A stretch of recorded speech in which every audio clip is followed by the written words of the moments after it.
छठे दिन सवेरे स्नान करके भरत जी, ब्राह्मण, राजा जनक और सारा समाज आ जुटा। आज सबको विदा करने के लिए अच्छा दिन है। मन में ऐसा विचार करके भी कृपालु श्री राम जी कहने में सकुचा रहे हैं।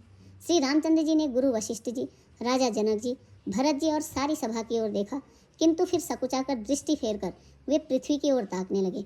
सभा उनके शील की सराहना करके सोचती है कि श्री रामचंद्र जी के समान संकोची स्वामी कहीं नहीं है। सुजान भरत जी श्री रामचंद्र जी का रुख देखकर प्रेम पूर्वक उठकर विशेष रूप से धीरज धारण कर दंडवत प्रणाम करके हाथ जोड़कर कहने लगे, हे नाथ, आपने मेरी सभी रुचियां रखी, मेरे लिए सब लोगों ने संताप सहा और आपने भी बहुत प्रकार से दुख पाया। अब स्वामी मुझे आज्ञा दें, मैं जाकर 14 वर्ष तक अवध की सेवा करूं।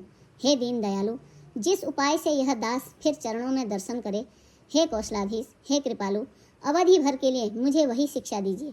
हे गोसाई, आपके प्रेम और संबंध से अवधपुरवासी, कुटुंबी और प्रजा सभी पवित्र रस से युक्त हैं। आपके लिए जन्म मरण के दुख की ज्वाला में जलना भी अच्छा है और आपके बिना मोक्ष का लाभ भी व्यर्थ है।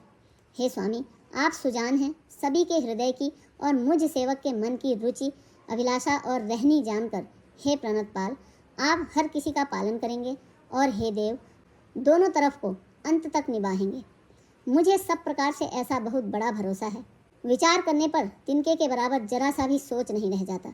मेरी दीनता और स्वामी का स्नेह दोनों ने मिलकर मुझे जबरदस्ती ढेठ बना दिया है। हे स्वामी, इस बड़े दोष को दूर करके संकोच त्याग कर मुझ सेवक को शिक्षा दीजिए। दूध और जल को अलग अलग करने में हंसिनी की सी गति वाली भरत जी की विनती सुनकर उसकी सभी ने प्रशंसा की।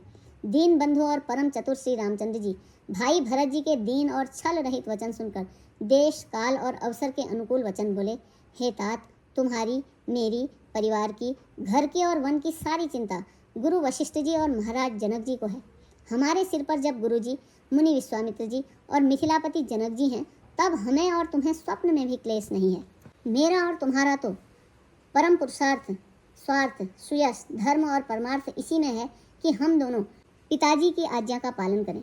राजा की भलाई उनके व्रत की रक्षा से ही लोक और वेद दोनों में भला है। गुरु, पिता, माता और स्वामी की आज्ञा का पालन करने से, कुमार्ग पर भी चलने से पैर गड्ढे में नहीं पड़ते। ऐसा विचार कर सब सोच छोड़कर अवध जाकर अवधि भर का पालन करो।